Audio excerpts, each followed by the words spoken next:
Hello everyone, Miss Meek here, and today we are going to be talking about prime factorization. Prime factorization. So this is another type of numeric expression where you can take a number and write it in an equivalent way.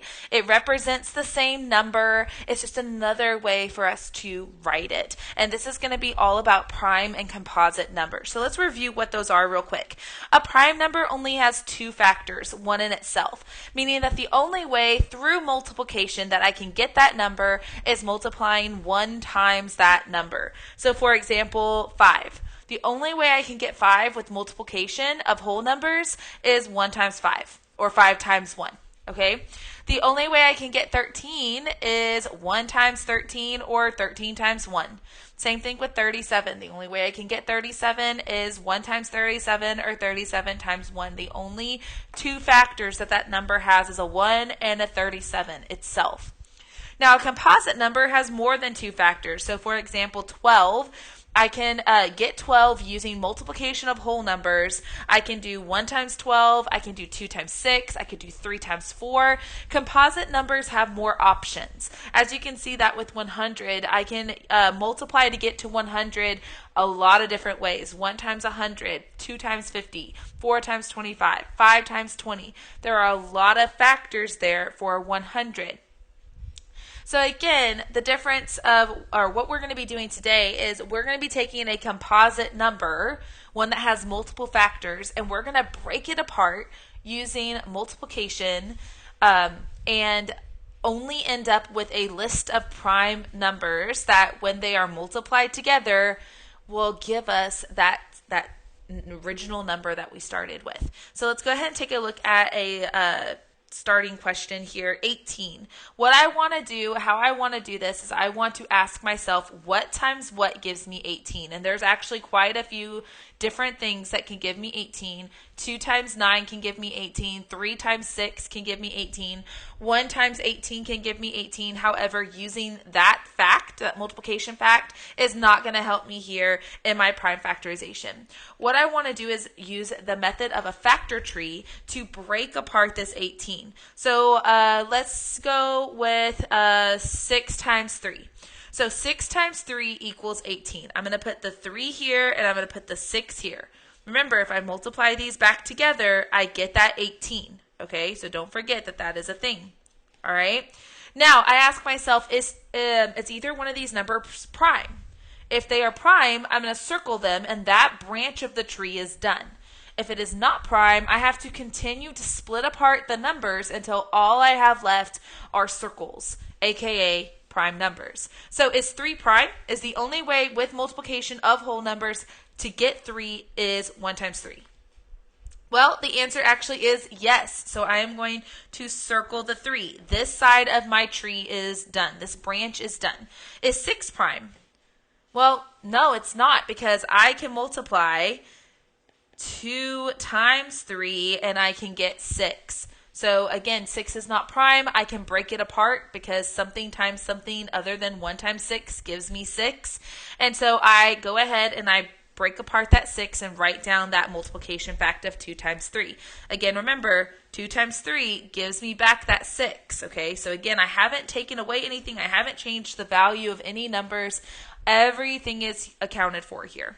So now I have to ask myself, is 2 prime? Well, yes, 2 is actually prime. Fun fact, 2 is the only even number that is prime. And we already know that 3 is prime. So notice how every branch of my tree ends in a circled number. That means my tree is done. I'm going to write out my numbers that I circled. So I circled a 2, a 3, and a 3. And I'm going to put multiplication symbols in between them. The reason why is if I was to re-multiply this out, look what I would get. I would get that original number of 18. So again, that means we did everything correctly. Now, the directions does say to use an exponent to write your answer if necessary. So I am going to do that. My first number is a 2. It is the only one. So if I want to, I can put a little 1 here if I want. Remember exponents, prime factorization here is all about multiplication, so I want to put a multiplication dot. And then my next number is a 3, and I have 2 of them. So the exponent on that 3 is a 2. So my final answer is going to be 2 to the first power times 3 to the second power. Remember, if I was to multiply that back out, I still get that 18. That means I did everything correctly. I just broke apart that number and wrote it only with prime numbers, but I wrote it in an equivalent way. Let's do a little bit of a bigger number. So here I want to break apart 120. So I'm going to think to myself, okay, what times what will give me 120? The first one that came to mind was 10 times 12. So I'm going to do that. I'm going to do 10 and a 12. Remember, 10 times 12 still gives me back that original 120. So we haven't changed anything or took anything away from the value. Now, is 10 prime? Is there something times something that gives me 10 other than 1 times 10? Well, the answer is yes. Okay, I can do 2 times 5. Okay. So I'm going to go ahead and finish out this branch over here. All right, so let's see. Is 2 prime? Well, in the previous problem, the answer was yes, so 2 is prime. But what about 5? Is 5 prime? Well, the only way I can get 5 is 1 times 5. So yes, 5 is a prime number, meaning there is no way I can break that number apart using whole numbers and multiplication. So this side here of my branch is done. I got to finish the other side. Now 12 is not prime. I can multiply several things together to get 12. The first one that came to mind for me was 2 times 6. Okay, so on this set of branches here, I got to figure out which ones are prime or not. We have already determined 2 is prime. 6, I know I can do 2 times 3, so that means that it's not prime. So I'm going to break apart 6.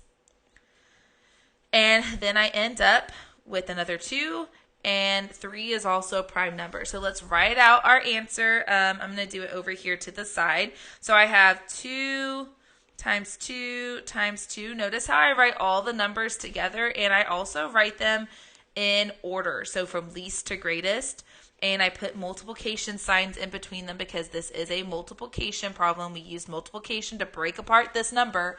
We're using it to write our answer. And I do need to write these with exponents. So remember, if I were to remultiply all of this together, all right, that's 8. 8 times 3 is 24, and 24 times 5 is 120. I haven't lost any value. This is just another way to write this number. I have a 2, and I have 1, 2, 3 2s times only 1 3, and I can put a little 1 as an exponent if I want. And then 1 5. And again, I can put that 1 as an exponent, but you also don't have to. You can leave them off like this, and it still is the same answer. It still represents the same thing. So my final answer here is 2 to the third power times 3 times 5. All right, let's take a look at one more slightly bigger number. Again, I'm going to break apart this big old number. The first thing that I see, let's see, how could I break this apart? I see 10 times 103. I believe that's correct. Let me double check that real quick. 0, 0, 0, 3, 0, 1. Yes, okay. Just making sure I'm not telling y'all wrong. All right, so let's break apart 10. 10 is not prime. So to break apart 10, I know that 2 times 5 is 10. 2 is a prime number.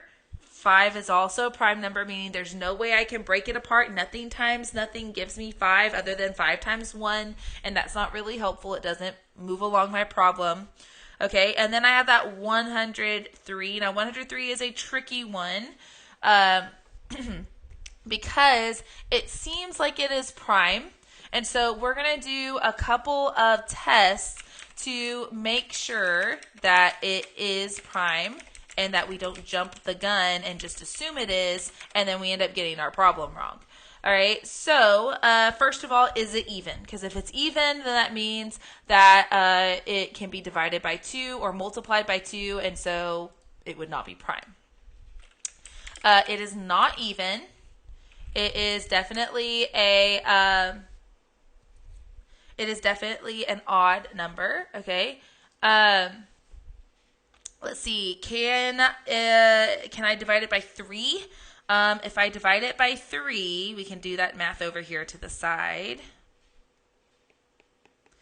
It does not divide evenly by 3.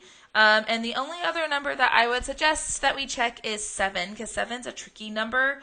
It makes it look like it's not going to divide by anything, and it actually does. And I get 33, so yeah, no, it cannot be divided by 7. So I can safely say 103 is prime. It is prime, okay? So we are going to go ahead and write our answer down here to the side. 2 times 5 times 5. I don't have, 2 times 5 times 103. I don't have any repeating numbers, and so this right here is going to be my final answer because I don't need to use any exponents to write that answer because none of them repeat. All right, guys, so this is prime factorization. Again, it is breaking apart numbers until all you have is a string of prime numbers left being held together with multiplication. We can use exponents to write our final answers. And if you're super fuzzy on exponents, I would check out my exponent video to help refresh you on that topic. All right, I will talk to you later. Bye.